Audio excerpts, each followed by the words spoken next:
आपने मुंबई अंडरवर्ल्ड की कहानियां सुनी होंगी, लेकिन अब कहानी बदल रही है। पैसों के मामले में नहीं, बल्कि क्राइम के आंकड़े में। आज बताएंगे आपको कि कैसे 95 गैंग्स मिलकर एक शहर दिल्ली को चबा रहे हैं और कैसे देश की राजधानी दिल्ली में एक साइलेंट वॉर चल रही है जिसे कोई देख नहीं रहा है, लेकिन सब कुछ भुगत रहे हैं दिल्ली की जनता।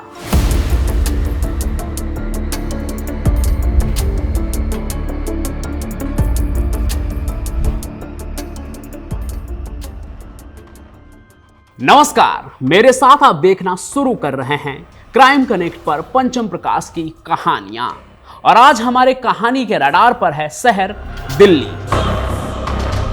कहते हैं दिल्ली दिल वालों की है, लेकिन इस दिल के अंदर एक धड़कन और भी है जो गोलियों की गूंज से धड़कती है, धमकियों की गर्मी से चलती है और खून से सिंचती है।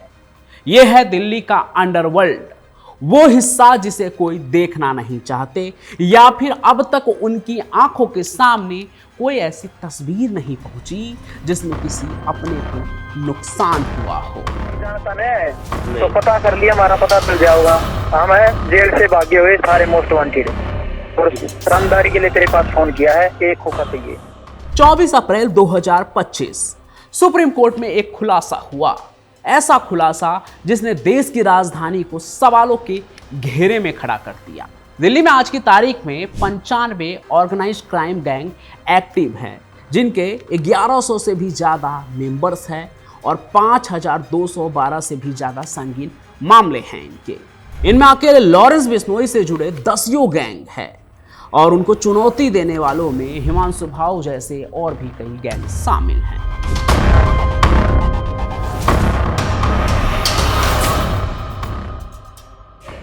तो दिल्ली अंडरवर्ल्ड का गैंग वॉर शुरू होता है कॉलेज के वोटों से, डूसू के इलेक्शन से, जहां भाषण कम और पावर शो ज्यादा होता है। साल 2010 स्वामी श्रद्धानंद कॉलेज, वहां 2 स्टूडेंट्स होते हैं, टिल्लू और गोगी।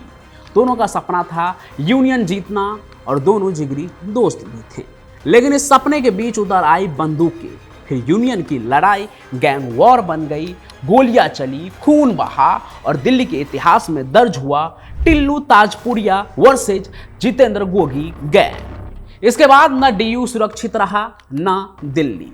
टिल्लू और गोगी के गैंग ने पूरे नॉर्थ वेस्ट दिल्ली को जंग का मैदान बना दिया। इसके बाद तो एक के बाद एक मर्डर, किडनैपिंग, फिरौती और शूट आउट हुए। कोर्ट से लेकर अस्पताल तक गोलीबारी हुई और इन सब के पीछे थे इंस्टाग्राम पर हथियारों के साथ वायरल होते स्टेटस।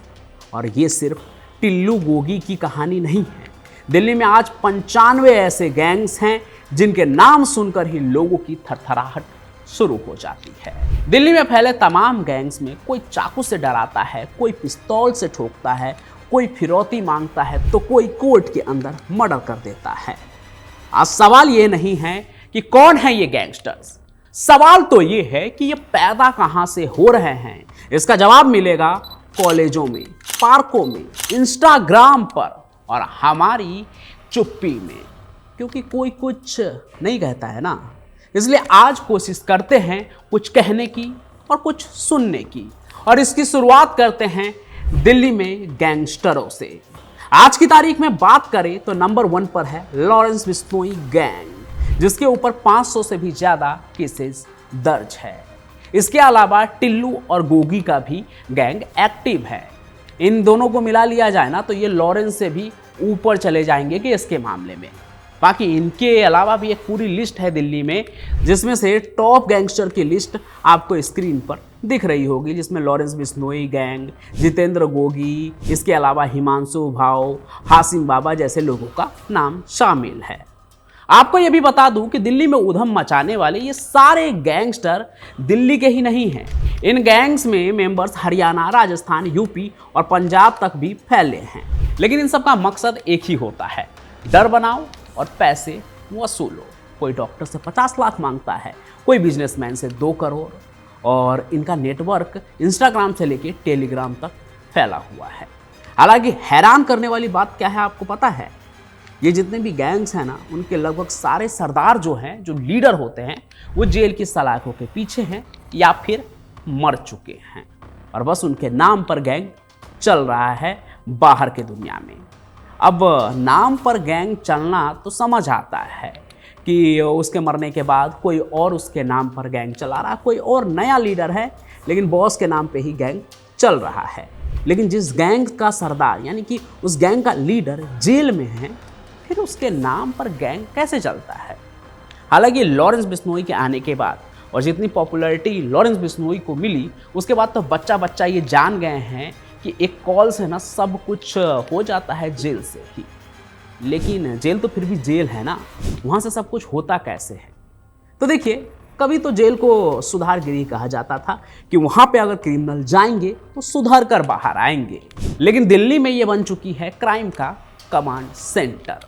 सुनील गुप्ता, जो खुद तिहाड़ जेल के डीआईजी रह चुके हैं, वो अपनी किताब ब्लैक वारंट में लिखते हैं कि जेल में पैसा ही भगवान है। लॉरेंस बिश्नोई, काला जठेरी, नीरज बाबाना, सभी ने जेल के अंदर से गैंग ऑपरेट किया है, कर भी रहे हैं। मोबाइल, सिम, इंटरनेट सब कुछ मिल जाता है। और तो और कोर्ट के अंदर भी मर्डर होता है, जैसे गोगी का कत्ल याद ही होगा। और कोर्ट तो छोड़िए, जेल के अंदर भी ये गैंगस्टर लोग मर्डर कर देते हैं, फिर चाहे वो बागपत का जेल हो या तिहाड़ का। एक चीज़ और, ये जो जेल है ये सिर्फ तमाम गैंग लीडर का हेडक्वार्टर ही नहीं है, बल्कि नए क्रिमिनल के लिए ट्रेनिंग सेंटर भी है। और अब तो ये पूरा गेम एक लेवल और भी ऊपर चला गया है। दिल्ली में तो अब गैंग्स को अपने लिए नए शूटर्स ढूंढने की जरूरत भी नहीं पड़ती है। स्कूल के बच्चे खुद चलकर आ जाते हैं। 13 से 17 साल की उम्र में बच्चे 5-10 हज़ार रुपये के लिए किसी का भी खून कर देते हैं, क्योंकि उनके लिए गैंगस्टर एक ग्लैमरस शब्द बन चुका है। और ये बात मैं हवा में नहीं कह रहा हूँ, इस बात का सबूत भी है। साल 2023 के अंत में दिल्ली के भजनपुरा में एक नाबालिग लड़के ने पॉइंट ब्लैंक रेंज से एक एमएनसी में काम करने वाले आदमी को मौत के घाट उतार दिया। इसलिए सिर्फ और सिर्फ एक रोड रेज के चलते सड़क पार करने को लेकर लड़ाई हो रही थी और उस लड़के ने इतनी सी छोटी सी बात पर उसे गोली मार दी। और ना सिर्फ गोली मारी, वो इतनी सी छोटी सी उम्र में ही, जब वो 18 का भी नहीं हुआ था, उससे भी पहले से वो गैंग चला रहा था अपना, और अपने गैंग का वो माया भाई था और खुद को वो अंडरवर्ल्ड का माया डोलस समझता था।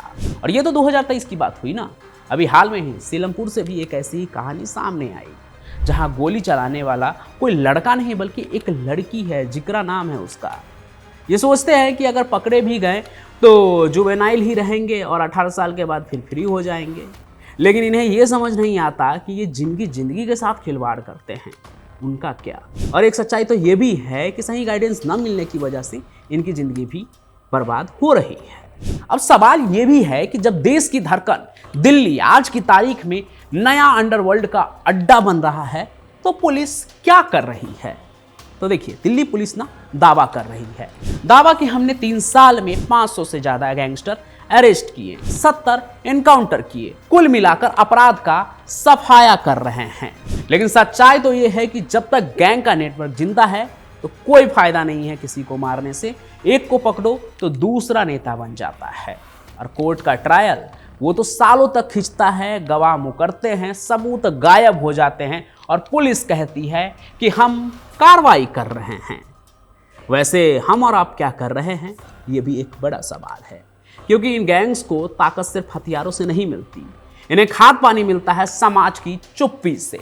बेरोजगारी, गरीबी, सोशल मीडिया का ग्लैमर और लचर शिक्षा व्यवस्था सब मिलकर एक ऐसा माहौल बना देते हैं जहां बच्चा कहता है नौकरी नहीं मिली तो कुछ ऐसा धंधा करो जहां जल्दी से पैसे कमाए जाए।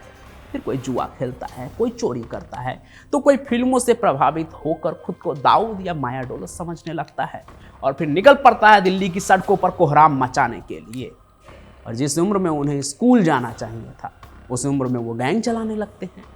जरूरी है कि इन्हें एक सही दिशा दी जाए। बेशक ये काम हमारे सिस्टम का है, उन्हें एक ऐसा स्ट्रक्चर बनाना चाहिए जिसमें सब कुछ सही तरीके से चले। लेकिन एक चीज़ और भी है ना, कि मेरा कोई करीबी अगर गलत रास्ते पे जा रहा होगा तो ये मेरी भी जिम्मेदारी है ना कि मैं उसे सही रास्ता बताऊं, और यह आपकी भी जिम्मेदारी है। इसलिए अपने स्तर पर सबको अपराध से लड़ना चाहिए। बाकी असल में ये काम तो हमारे सिस्टम का ही है। उम्मीद है कि उन तक ये बात पहुंचेगी तो वो भी कुछ ज़रूरी सोचेंगे, और जिस तरह से उनका धीमा काम चल रहा है उस पर ज़रूर कुछ असरदार जोरदार होगा। उम्मीद है कि उन तक ये बात पहुंचेगी, क्योंकि दिल्ली पुलिस ही तो दिल्ली अंडरवर्ल्ड को पनपने से रोकेगी, वरना एक दिन राजधानी सिर्फ नाम की रह जाएगी, हकीकत वो बन जाएगी जिसे लोग गैंग्स ऑफ दिल्ली कहने लगेंगे।